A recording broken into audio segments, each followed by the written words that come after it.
don't know what's louder right now, if it's the TV or the shop in the back. I can't 100% tell, but we're on the Morning Woods podcast, and you're watching the Morning Woods podcast. So what's up, people? Thanks for coming. I got some special guests today. 2 of 3 Mike's podcast officially in the building. We're at the Delta Dispo right now. How you guys feeling today? Well, it's not morning and I don't have wood, but feeling good. We can get you a Blue Chew. That's the stupidest fucking thing I've ever heard in my life. No, you've never listened to our show then. God.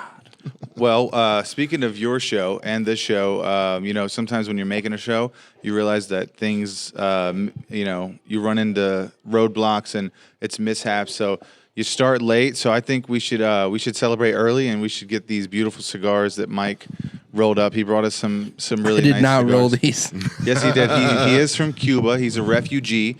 And, ever since 2024, when they unlocked the border, Mike and his people have really taken advantage of, I think, not only the welfare system, but the housing system in this country.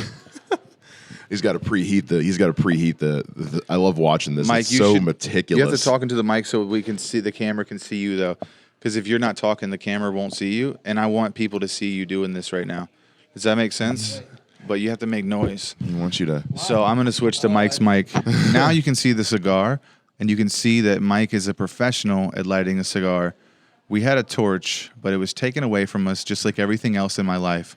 Yeah. To be fair, that was a torch more made for like soldering or not soldering, welding. Yeah. No, we did have a welding torch here, and it was really nice. Back to Mike lighting the cigar. I appreciate you watching this podcast. Thank you so much. Even though it's not me that you see, it is me that you hear, and that's important. This is a man who has lit a cigar before. He knows what he's doing. Yeah, this guy definitely knows how to light a cigar. Yeah, he's real good at sucking something in his mouth till it gets nice and hot and ready. Oh, wow. Watch those smoke rings, fellas. Bruh. Do you see that? This is for the boys. Thank you. The trick is to light the brim of this cigar first. Get that nice and just red hot right around the rim. Yeah. And then you suck in like you would light a regular blunt, as the kids call it, or a cigarette. Speaking of a blunt, that's the only cigar maybe that I've ever smoked. I don't know if that makes me white trash, but this may be the first real cigar. Are these real? What are these? Will people in the comments make fun of us? Will there be people in the comments? That's the question. It's bold of you to assume there will be any. I always think the same thing when I'm like, the other day this week on the show, Wells name dropped where I work, which is I had to censor out, and assuming anyone's going to actually see it and or care. No, I'm not gonna say it. You're giving me that look. Like, are you gonna say it this time? Wait, where do you? No, it's not. You're not worth it. These are the Odyssey Habanos. This was a gift that my wife got me for my birthday, and she probably got them from Arrow Wine and Spirits in Centerville because they have a nice little. Hey, we don't just plug stuff that doesn't sponsor the podcast, but these are beautiful cigars, delicious cigars from Arrow Wine and Spirits in Centerville. As you can see, I'm drinking a classic Monster energy drink, and I am smoking weed. That he didn't get from here. Mike's cooler than us. No, but I did buy weed here. Since we are here, I will say I did get some weed here. From that guy. I got the... Shout out to Joe. At the Joe. I got the Joe Maui Wowie. I got at the Delta Dispo, OG. guys.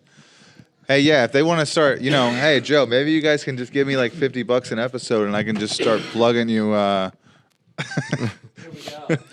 Dude, a couple hundred people see this every week, so I mean that's not that many, but that's fresh. We'll eyes. get there one day. We'll get there. So yeah, someday the mics will have a sponsor also. Someday we'll get. We only ever have success on like Reels or TikToks. Like sometimes we get like a couple thousand on that, but yeah, our clips do pretty well. I think you just got to keep pushing it, fellas. Yeah. Honestly, there's no mix or like fucking soup. There's no recipe out there for what it really takes. It's about consistency, trying to stay relevant, just being seen, man. That's really part of it. And then I think we got to try to bring content that people want to see, or at least bring your best self when you're making it. Yeah, it's real easy, I think, sometimes, especially in comedy, because it has been such a kind of like a rogue profession. Like it's very guerrilla style, performance art. You kind of just make it up as you go until you make enough money to live.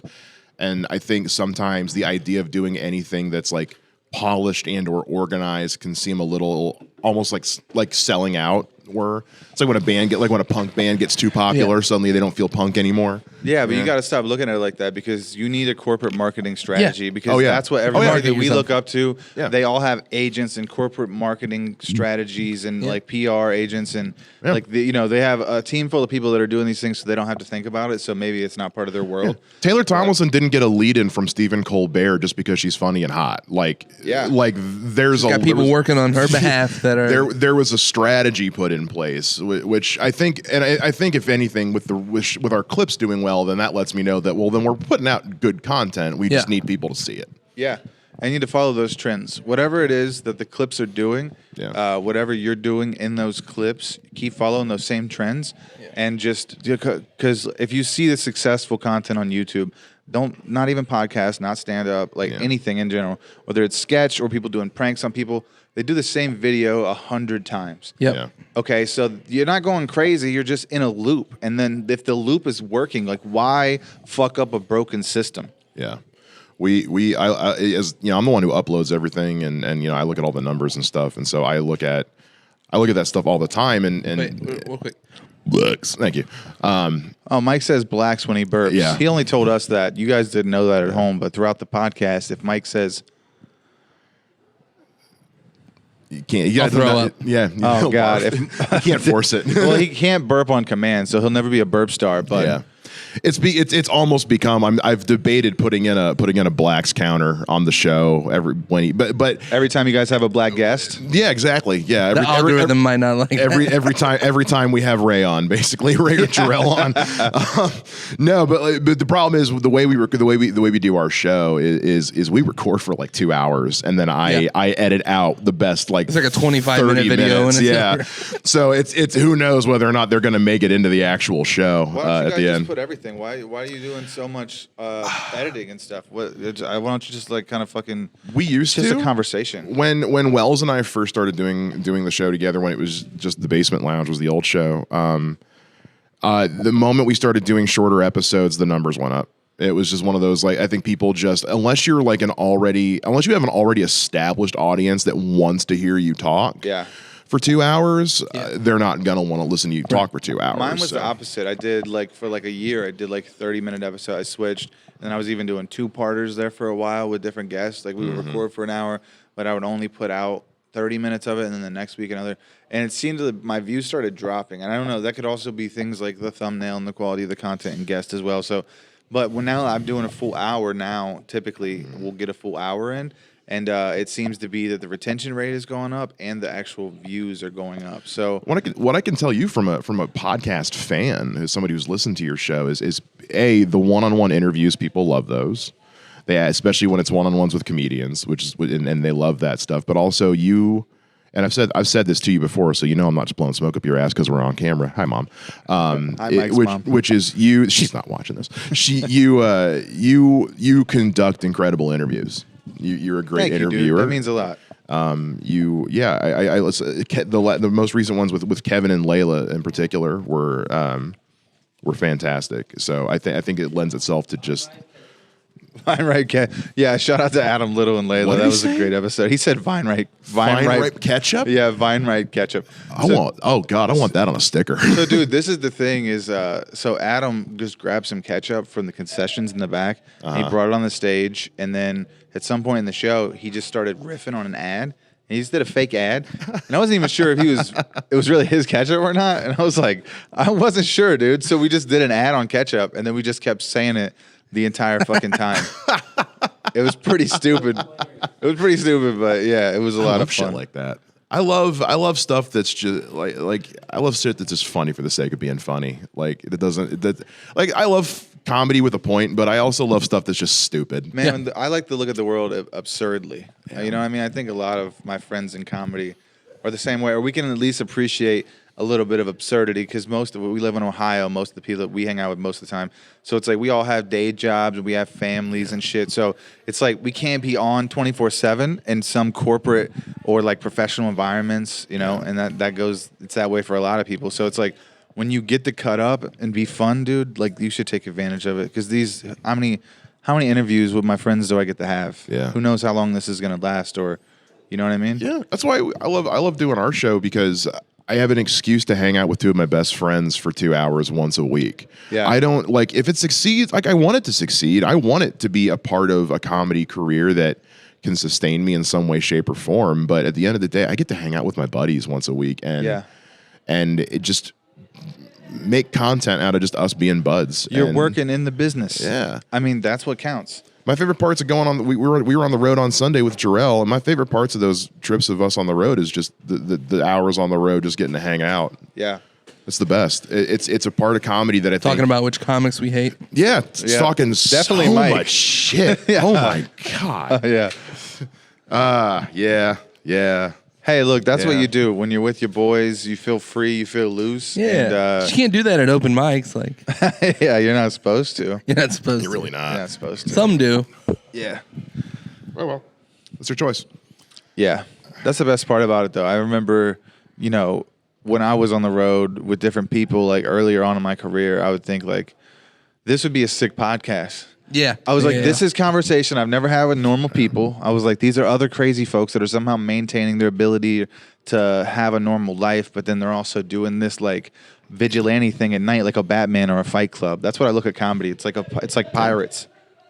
And I never had those kind of conversations until I started taking long car rides with comics, and I was like, fucking, if Joe Rogan can do it. I mean, that's literally, shit. dude, Yeah. look, I get a lot of shit for being a Rogan fanboy. I don't listen as much as I used to, but like, yeah, dude, listen to his podcast and, He revolutionized the idea of podcasting. dude, he had this famous speech, and I have to give him so much credit because it changed my life. But Rogan has this famous speech where he goes, fucking, pretend that you're a superhero, but right now you don't know you have powers and you're a loser in the movie. Mm-hmm. And then like you watch your life get better. And like he was like, script out what you like, write it down what you want and write your own movie and then live that out. And then I was like, I'm gonna stop being a dumbass rapper. I'm gonna try to do something where I can fucking Dude, get more eyes and ears on me and have like mainstream success. And I tried stand up. I wish Johnny would just dabble back in the rap game a little bit, man. Just a little bit. I need to know. I did not know this existed, and I'm so glad that I do now. So I haven't made anything since like comedy. So like if you look at it, it's like stuff from my like early late 20s, like all the way back. I was. For real, I was making music from the time I was like 14. I was writing poetry at like 10 and 12 years old. Right. But first recorded 14 years old, and then all the way until I was like 26 or 27, I kind of just stopped doing that, and then I transitioned into this stuff. So, are you the kind of person? I bet you are. You're the kind of person who sees comedy as a extension of writing. I mean, not necessarily, but I think more so that was completely different to me. Like I'd always been outside the box in the music that I made. I was never really like a gangster kind of rap guy or anything. Mm-hmm. So I did do like lyrical stuff and more like conscious stuff, which is I think a reflection of what I do in my comedy because I do try to like be unique in that way to where I don't want people to like maybe have the same experience when they see another comedian. I want them to be like, oh, wow, that guy has a unique perspective on life, so that's why we enjoy seeing. So I try to really pride myself in that. But one thing I do feel like I came with from the music, for being on stage for so long since a kid and stuff, I brought with me was the baggage of like the confidence on stage and just feeling like, okay, I kind of know how to be an MC at a rap show, so why can't I just kind of be a host in this so that was like the first thing I tried to work for when I got here, and it kind of just it worked fast. I got to host fast because I already had that stage experience. But yeah, not the writing part. That's something that in the last couple of years I've started to, I think, get better at. And even now that I'm feeling like I'm better at joke writing, I'm moving away from it because I fucking self-sabotage. But my riffing is getting better. It's like, but I also, it's like, it's like your body when you go to the gym. Mike, I don't know if either of us, even me right now, I don't know if anybody can relate to this analogy. I just started like walking regularly again. But there is a thing where like Monday you'll work your chest, Tuesday you work your legs, take a day off, and then work your back. Does that make sense? Yeah. So that's like the progression of it. So I feel like maybe that's what I'm doing subconsciously. Like I'm like, okay, let me get a good 30, 40 minutes of like good material. Now let me see if I can like be a good riffer and put on a show and a unique experience for people within that and try to like match those together, and I'm a headliner in a year or two. You know what I mean? It's like I don't have to wait 10 years anymore. I can maybe do it after 6 or 8 or whatever. So that's kind of my journey with the where I'm at now in the comedy. It's a good structure because it's more than just like talking into a mic and being funny and making the people in the crowd laugh. Like there's ways that you have to find your comfortability on stage. You have to find your tone of voice on stage. Like there's a lot of different components. And yeah, if you're right, if you tackle them all separately over the course of time, periodically get better at each, then that could be, once you put it all together, that's when you become your final headliner form. material. Yeah. I always like to think that like comedy is like a weird combination of the best parts of being a writer, an actor, and a musician. Like it's a musician's lifestyle. What you're performing is inherently theatrical, but there's so much of a writing perspective to it in the way you craft your show. Because when you look at like everybody, like I come from a theater and writing background. You come from a music and by proxy a writing background from a musical sense. You come from a music background. So, I mean, how many other comics do we know that are also musicians or actors or right? I mean, it's a lot. It's synonymous. So I think being a comic is kind of it's like the best and worst of all three of those worlds, because the worst part being that you're broke most of the time. Broke as shit. There's no money in this at all. There's no money in comedy. I was explaining this to somebody literally today. I was like, I'm so fucking broke right now, but guess what? I'm about to do a podcast with my buddies, making content. I'm about to do 2 spots tonight. I got another show tomorrow. I'll be, it's like getting to have all these opportunities means more sometimes than the money. And that sounds maybe stupid. And like, trust me, my lady doesn't like that I think that way at all, right? I'm just like, I just want to be an artist. And it's like, that's not always realistic when you have a family, man. I can't let them down. So it's like the monetization has to come, and the getting my act to a level where I'm like respectable enough to send out those headlining sets and start to work the country. Yeah. That's what has to happen for this to keep happening for me. That's why I never balk at any comic who like says, "Hey, I gotta back off a bit or step away or whatever to focus on work or whatever." It's like, well, yeah, if you can't afford to live, you can't do comedy. Yeah. Like, so if anytime somebody like, and I've been through those points where life sometimes deals you a hand where it's like comedy's gotta, your priorities have to change. And so like you said, like when you I don't have a family, but like, my priorities had to change when I was working odd hours and, only went up like 5 times a year. Cause you still have to have a life. Yeah. Otherwise you get into a position that a lot of people do where they burn out hard. I'm getting there. I do it every now and then. I'll just fucking burn both the candles on both fucking end. Now I feel like I got wicks flowing through the center of my body too.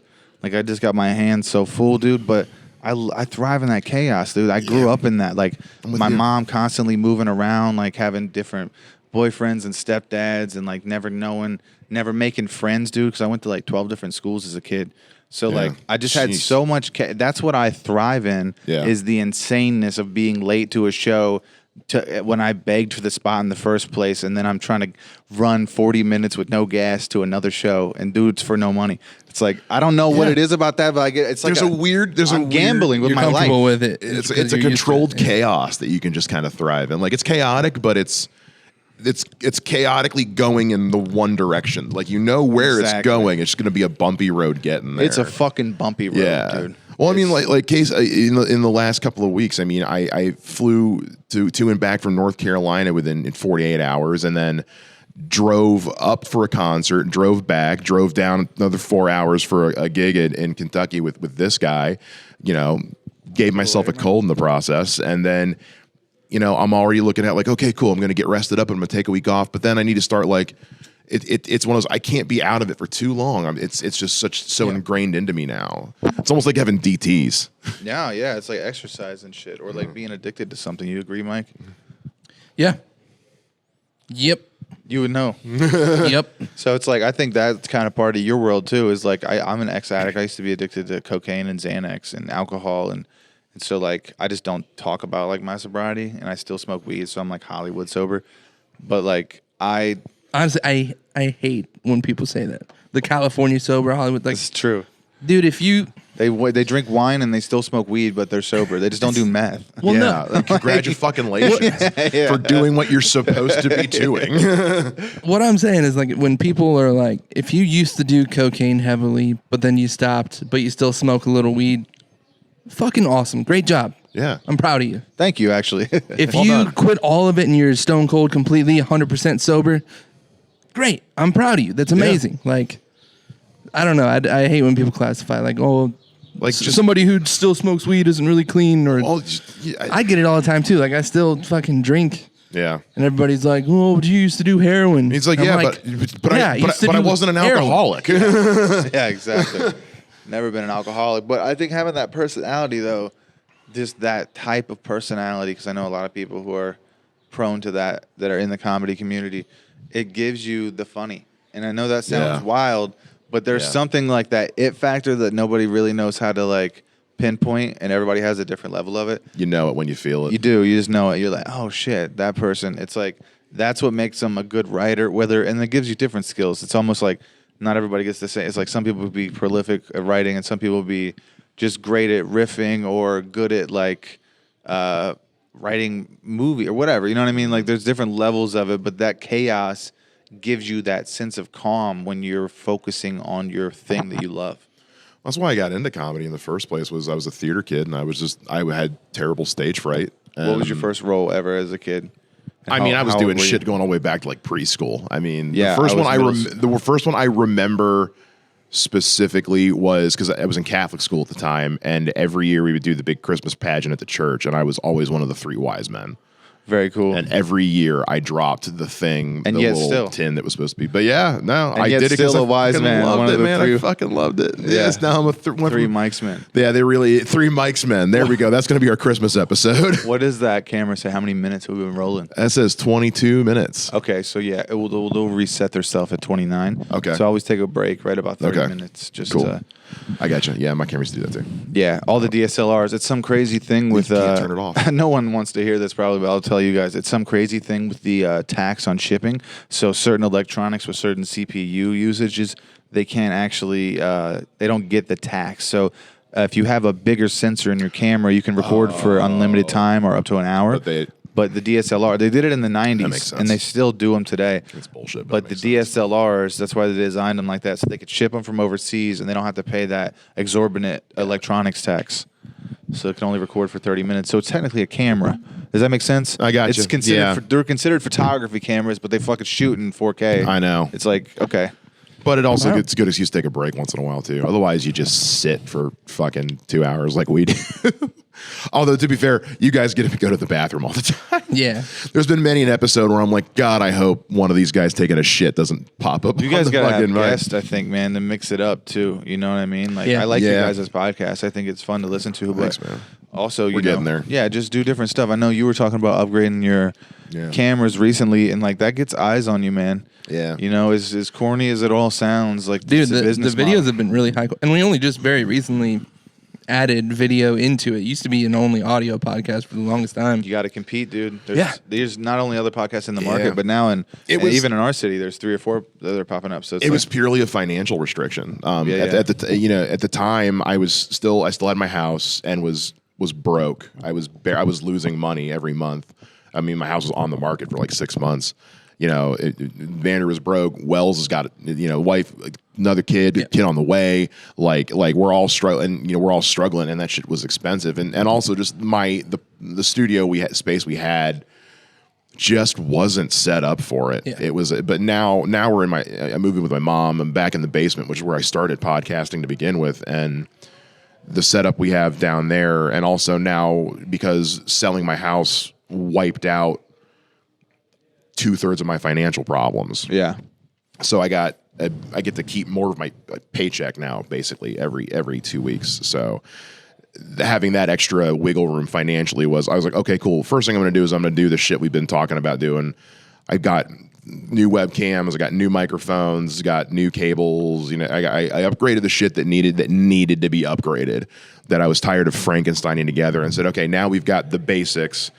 And because a lot of what I do all the production for the show, because that's what I do for a living. So that's part of me why I thrive in doing all that chaos you were talking about earlier, is because, and we were talking earlier off mic, like I feel like I was born either a decade too early or a decade too late, because I didn't know I was going to be so good at this shit, because this shit didn't exist when I was a kid. Yeah.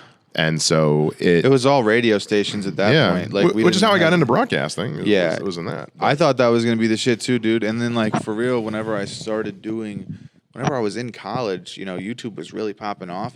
And I was finding that, like, even if I didn't study for things, I could just go on YouTube and watch a tutorial and cram the knowledge in, like, right before class. And, like, I was like, fuck, dude, why am I even paying these people $30,000 a year or whatever so that I could fucking, it makes no sense. My freshman year of college, my Mass Comm 101 class, my teacher was like, this entire department is terrified. And this is in 2007. He's like, we're already terrified for our jobs. He's like, because he's like, we already see things that are moving with, like, YouTube had just launched. It was like a couple of years old at that point. This is so long ago, you could search something on YouTube and get 0 results. That doesn't happen anymore, but almost never. There's billions of videos on. I remember him talking about, like, they were the rumors of the first iPhone, and I'm sitting there in the room like, no. Are you kidding me? Like, you're considered loaded if you have, like, one of those Verizon touchscreen phones with that you have to, like, text to update your Facebook. To me, that was fancy. And then, like, by that summer, the first iPhone was out, and now look where we are. Yeah, dude, we have a fucking high-powered computer in our pocket. I mean, it's like a cool time though, man. I mean, we're really blessed to be in this industry, or in this, like, this reality, this, like, time period is what I really mean to say. Yeah. It's like all of it though, really. It's like everything culminated to be like a good time for, like, comedy and content and all that stuff that we, like, thought could only be on SNL or only be on HBO or Comedy Central. Now we're like, I mean, I got, between those 3 cameras, I think I financed that newer one that's on mic, this one and that one. I got both on Marketplace for $500 between the 2 of them. So it's like I just paid that one off for over a couple years, and then I saved up some money to get these. But, like, this is, like, quality enough to shoot a special. Like, I can do a high quality podcast. I can do pretty much anything with, like, just a little bit of money that I saved up. There's so much raw talent in this kind of stuff just in Dayton alone.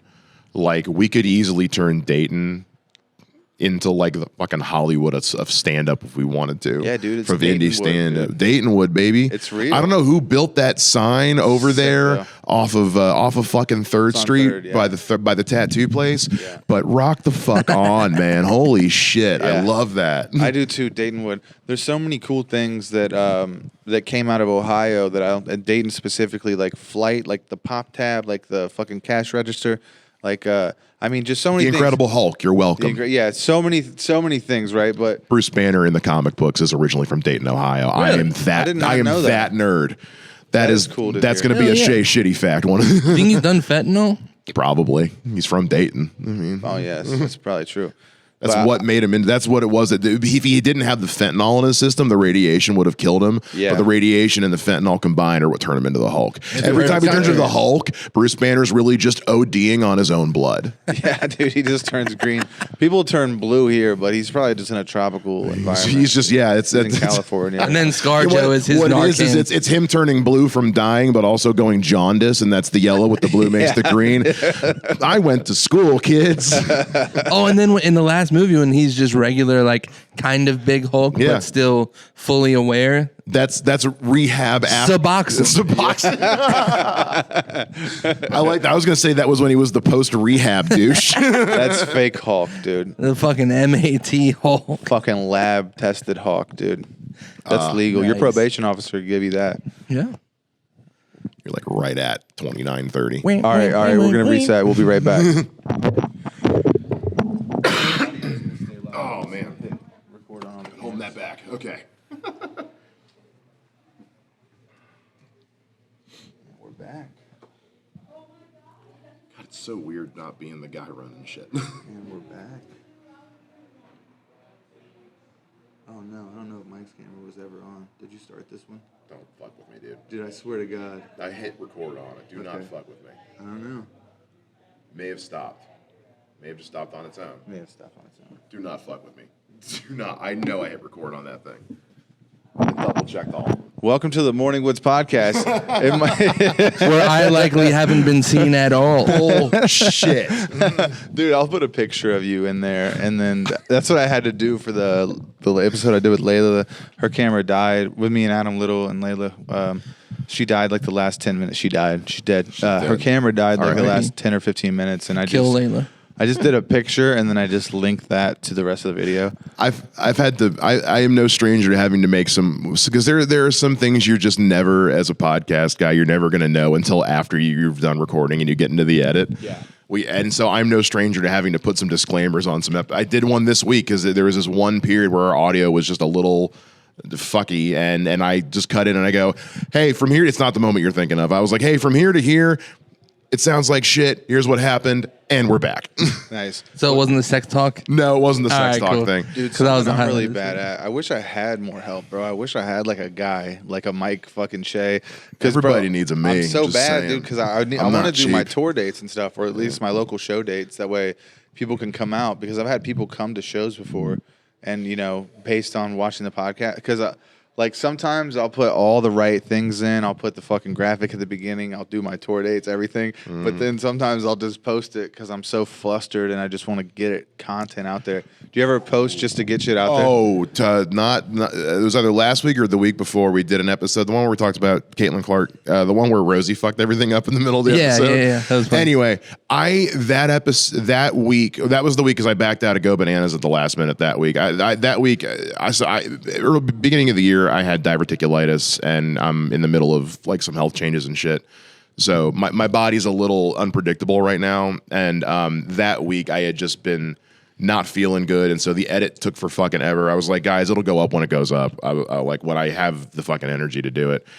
And I just kept making so many dumb fucking mistakes. Like I would always watch it back when I was done, and I'd be like, how did I miss that? How did I miss that? There's like gaps and fuck ups. And so I'm going back, and I did it like 9 times. I think I re-uploaded it 3 times.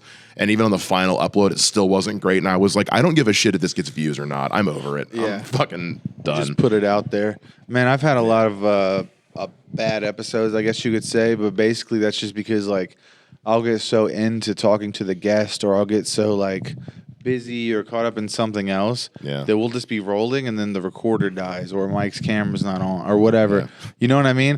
But like a lot of times, if it's just, there's been 2 or 3 instances where I didn't have that Zoom plugged into the wall. I just had this little power bank, and sometimes it will just fucking shit on you. Damn. You won't be watching it. You're in a great conversation for an hour, and then you look over and it's like, oh shit, you drove here from Indianapolis and the recorder isn't on. You know, and it's like I feel like a piece of shit. I've got a little 2-track version of this thing. And on my very first podcast, that's the one I interviewed you with, and it's got this built-in thing where you have to hit record twice to start recording. Yeah.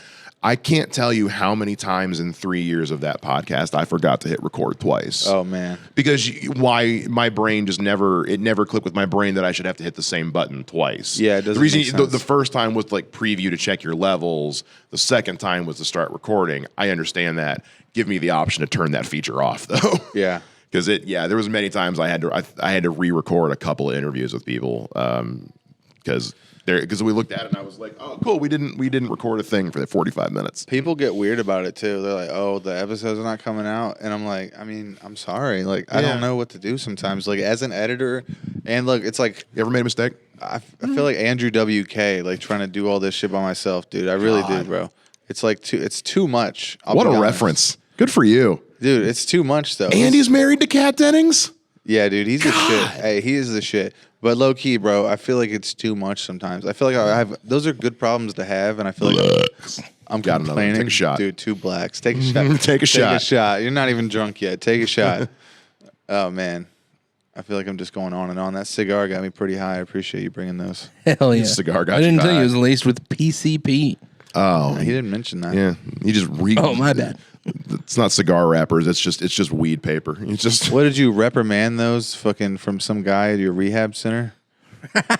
You're like, hey, buddy. Pulled them out of a cokehead. I have have taken sick like dose. torches from them because obviously, if a client's coming into treatment and I find a torch like that on them, they weren't using it for a cigar, you know. No. So I confiscate those, but that I don't work at like a detox anymore, so I don't get them. Yeah. I used to, that would be really cool to work with Dr. Dre, dude.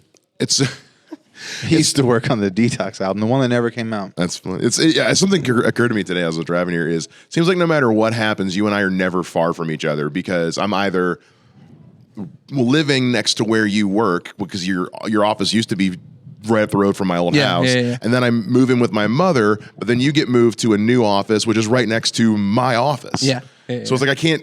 You ever heard of string theory? I have heard of string theory, and I think it's one of those things where it's just we are always in a situation where if he needs a ride to the podcast, I can give him one. Yeah. It's like, you guys are soul brothers. You guys telepathically communicate and stuff sometimes? Yeah, and I had no idea that Shea was supposed to be on this week. So when we rescheduled last week, and you were like, "Oh, Shea's gonna be here anyway," I'm like, I can't fucking get away from this guy. Yeah. I know. And we were supposed to be at the same Dragons game on Wednesday, but I was sick, so I ended up not being able to fucking make it. Super spreader. I know. I'm talking about the sandwich you made that night. Yeah, seriously, man. Yeah, super spreader. Man, oh man. Hell yeah. I feel like I've talked this entire fucking episode. I and think feel that's so. cool. Yeah, let's make I feel the rest so about me, bad for since- Vander. Finally. I mean, the try camera wasn't so hard working not anyhow. to dominate every conversation, but Turn to his art. Let's make it all about me. It is on. Look at that. How's that look? Handsome. This guy, man. How's that look for you? That's a good looking he man. does look good on camera. I will say. I don't know what it is. I think it's the beard. It does mask some other what would be flaws. Yeah, I could attest We to that. all- You've never seen my chin. All fat guys have a beard for a reason. I'm not sure if you have a chin under there either. I just I have might neck. not, honestly. I'm remember- probably 40 pounds heavier than the last time I didn't have a beard. So there might not be a chin there anymore. I've had a beard since I was fucking 18, so I don't know what I look like clean shaven anymore. Every time I see pictures of myself pre-beard, I'm always a little weirded out.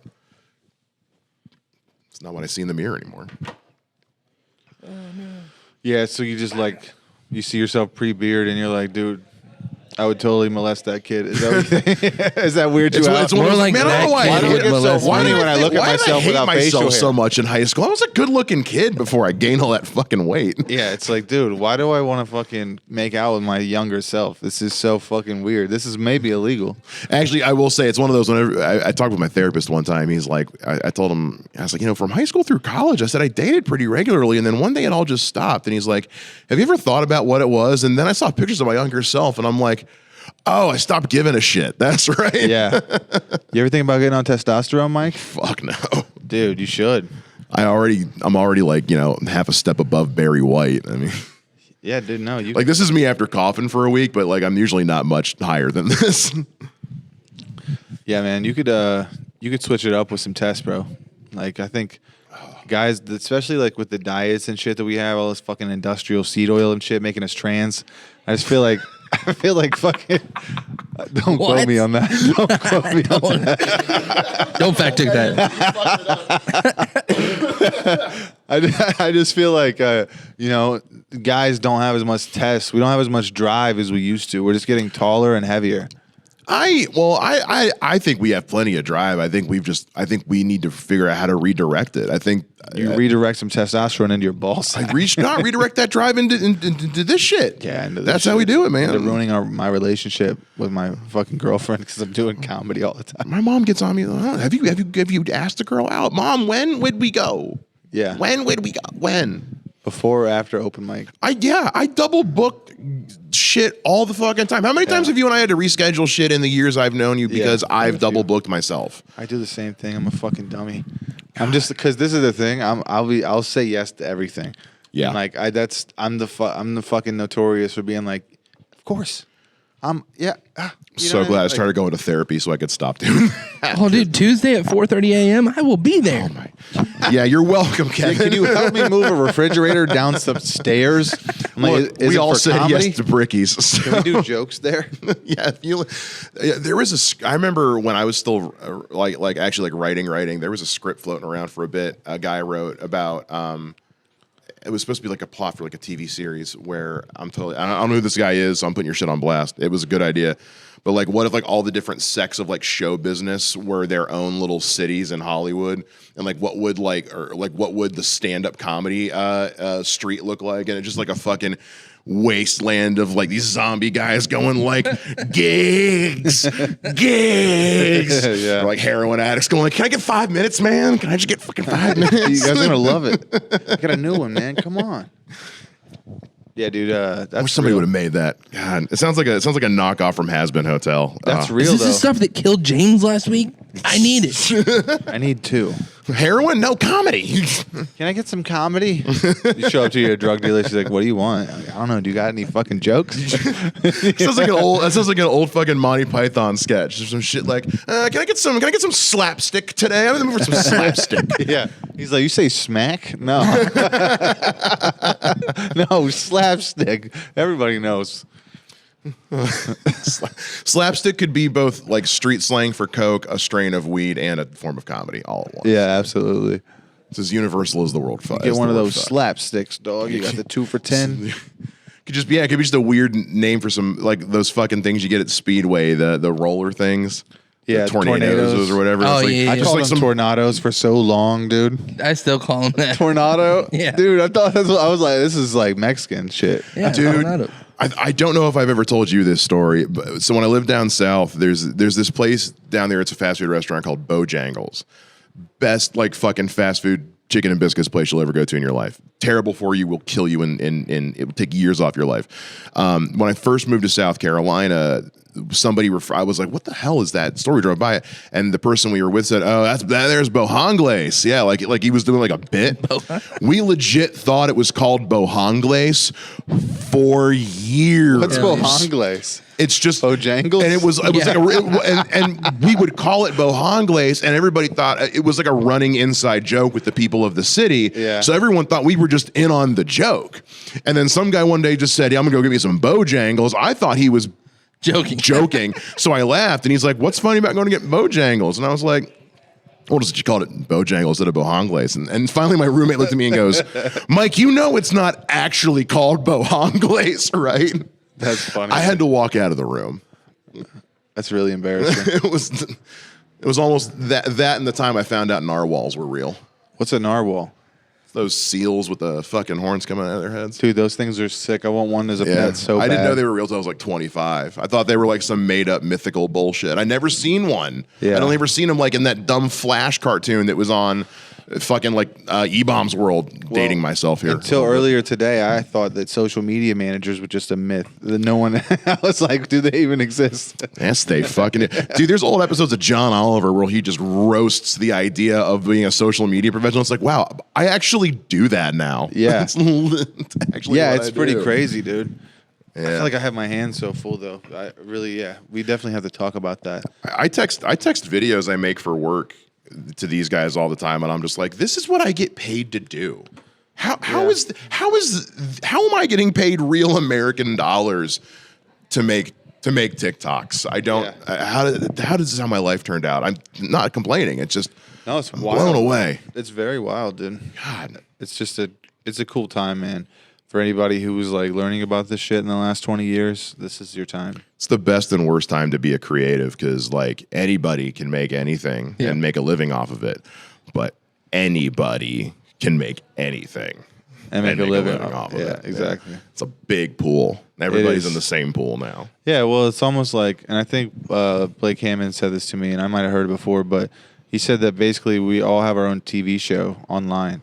And, you know, some people will subscribe to your Instagram or your Facebook or your YouTube or whatever, and then, like, you have your own TV channel, basically. It's like, it's just, what do you want to put on it? It's and the ideas are limitless. It's like we could make a fucking show about cats or what, you know what I mean? Like fucking dragons, whatever. And people will just like watch the fucking 10-hour documentary about. There's a guy he's a British guy named Haircut Harry. His entire job is he travels the world and goes to classic barbershops that are recommended by viewers and gets a haircut and a shave. That's pretty cool. He was in town like a couple of months ago. He went to My Barber he had My Barber on there. It was dope as fuck. And like this guy gets paid like a living to do this shit. That is the coolest shit ever. And also, what the fuck? His Dave Portnoy's pizza reviews. Dude, I love Dave Portnoy, I watch every bro. single one of them. I do the so same thing good. every time. It's so good. Dame It's Drops. the best. You guys ever see Dame Drops? No. He's this big, husky black dude who did all these. He was like one of the early fast food review guys, sitting in his car with his camera on his dashboard and just drops the like. It's almost like he's freestyling when he does a fucking fast food review, and like he got like a fucking show on Netflix and shit out of this. That's pretty sick. Like it's wild. Yeah, you never know what's gonna happen too. You're like, yeah, I'm just making stuff on my phone, but people happen to like you, and then next thing you know, that's Hollywood now. And that's why I was saying earlier. I don't know if I got the whole point across, but it's like you don't have to be. Yes, it's maybe better to be. I would love to be in Austin. That's where I want to be eventually. Yeah. But maybe it's good to be in LA or New York. But as far as the internet goes, you don't have to be. If you wanna stay in Ohio and you wanna have fucking, you can still do 5 spots a week, 6 spots a week, and you can become a road warrior from right here, right? And eventually maybe produce your own special or have someone locally do it. You can have a YouTube special. Takes content though. It takes content, yeah. Damon's a good example of that. Yeah. Yeah, dude, Damon's a good example. Yeah, he made enough stuff to where people were like, okay, we like this guy, and then he used that as leverage to travel the country, man. Well, look at Wells. Mike Wells, the third Mike, thrived on Twitter and Facebook, especially during the pandemic, to the point where he was able to go part-time at his job because he was bringing in so much of like the ad revenue income that you get from the social media shares from putting the screenshots of his tweets on Facebook. Yeah. Jesse Nutt did an interview on another podcast last year that I heard where he said the internet leveled the playing field when it comes to being a creator. Like now, it used to be like as a comedian, especially, it used to be you had to go from your small town to the next big town to the next big town. Then you get to LA. Now you don't really need to. You can crush it in your small town and go straight to LA. Yeah. Yep. It took out. It didn't take away anyone's opportunity. It honestly just created more opportunities for more people in different parts of the country. Yeah. You might think, well, now those people aren't going to go to those small towns anymore. Yeah, but those people in those other small towns can now grow there. You can thrive in a little 500 person town with the internet. No, you're not wrong, dude. That's why that's the dream, man. I mean, I think that's what we're all working towards, some level or another, and it's all about like, what do you want to do with comedy? Because if you want to be the next Kevin Hart, then you can be. If you want to just make a living off comedy, then you can do it. If you just want to like do comedy part time and then work in the industry, you can do that too. It's night, and and that's the thing is like you're still gonna have friends at every level. Once you're in, you're in. It's like this is it's a family business, man. Like comedy is like really. It's tight knit. It's more tight knit than I thought that it was until I started traveling to other places in the country, and then they're like, "Oh, so and so," and I'm like, "Oh yeah, I know." It's like, and you realize how we all just been making our rounds, and this is like some crazy game. Yeah, it's why comedy and social media go so hand in hand, because you get out of it what you put into it. Like if you put a full-time job's worth amount of work into it, you'll get it out of it eventually. Yep. It's not gonna be overnight. It is a crock pot buried under hot coals, slow cooked kind of stew. But I think put 4 inches into that broad, she'll put 4 inches into you. Absolutely. Yeah. No, that's true. But no, I think I can attest to what you're saying though, Mike. I think that in retrospect, just a few $100s here and there, or a monetization on Facebook, or a compliment from someone you respect, even, or audience members coming up to you after and being like, "We loved your stuff." Little things like that will keep the piper paid and kind of like keep you floating along. Like that's I live off of little moments like that for real. This meme floats around my Facebook every month and a half or so, and I share it every time. And I shared it today, and I said I'll stop sharing this when I can stop sharing this, which is how to support your small business friends. Give them a shout out, $0. Follow their business page, $0. Tell a friend, $0. Engage with their posts, $0. Root for them, $0. Come to a show, $15. $15. Honestly, most comics can probably get shit in.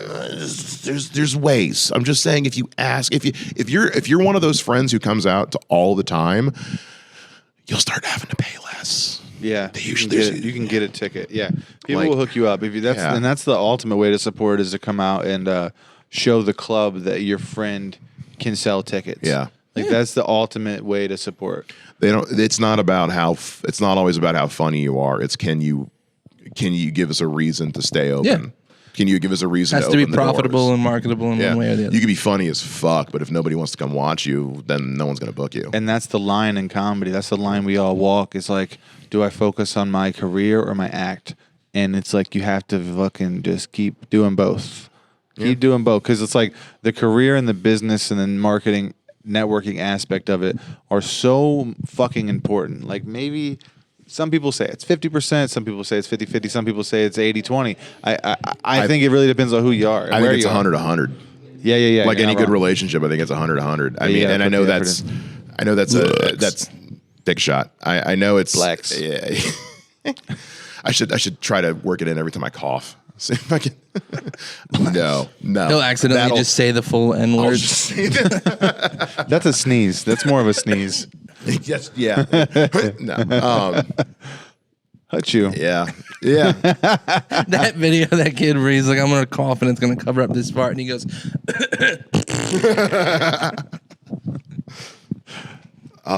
Hell yeah. I've completely I don't remember what I was saying. I'm over it. Fuck it. Well, you know what? I think we got to go to Bricky's anyway. Yeah, we do. So Yeah. thanks you guys for watching. This has been a fucking fun episode. Mike, thank you. Thanks for having me. 2 out of 3 mics. We had a couple good riffs in here. I hope you guys enjoyed the pod. Thanks so much for watching. This is listen toable. Peace out. You guys. Hell yeah. Bro, that was great.